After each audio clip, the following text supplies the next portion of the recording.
ও কবরের পাশ দিয়ে যেই না উকি দিতে চায়, ঠিক তখনই একটা পুরনো কবরের ভিতরে ভেঙে পড়ে যায় মিমি। তারপর চিৎকার শুরু করে দেয় মিমি। অমিত তাড়াতাড়ি।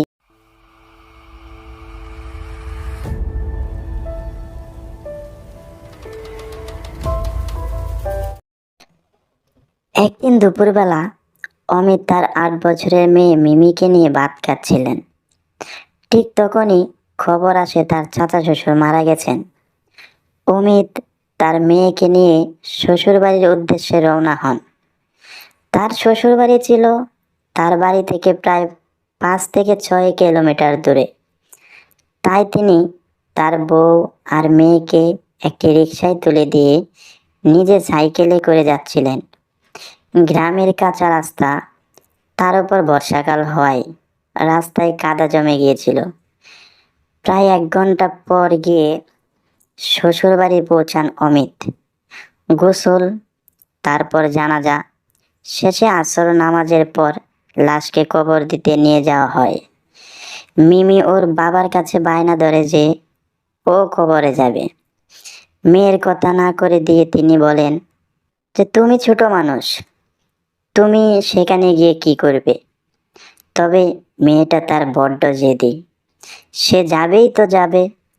অনেক কান্নাকাটি করার পর অমিত মিমিকে নিয়ে যেতে রাজি হয়। তবে তিনি বলেন যে তুমি সবসময় তোমার মামার সাথে থাকবে।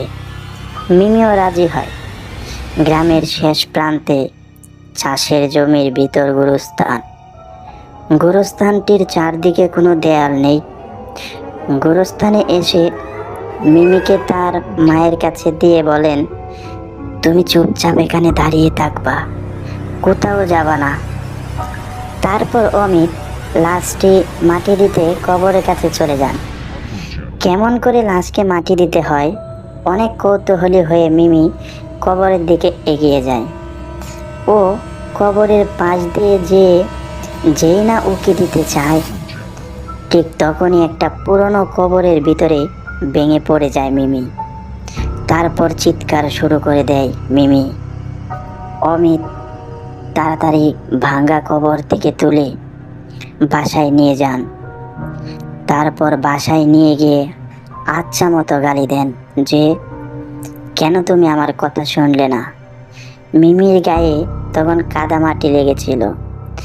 যেহেতু মরা বাড়ির শোকের ছায়া লেগে গেছে, তাই আর ব্যাপারটাকে বেশি দূর বাড়ালেন না অমিত। রাত প্রায় 8টা বাজে।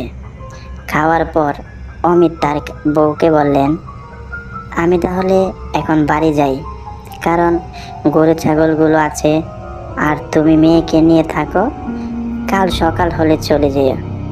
ঠিক তখনই মিমি তার বাবার সাথে যাবে বলে বায়না ধরেন।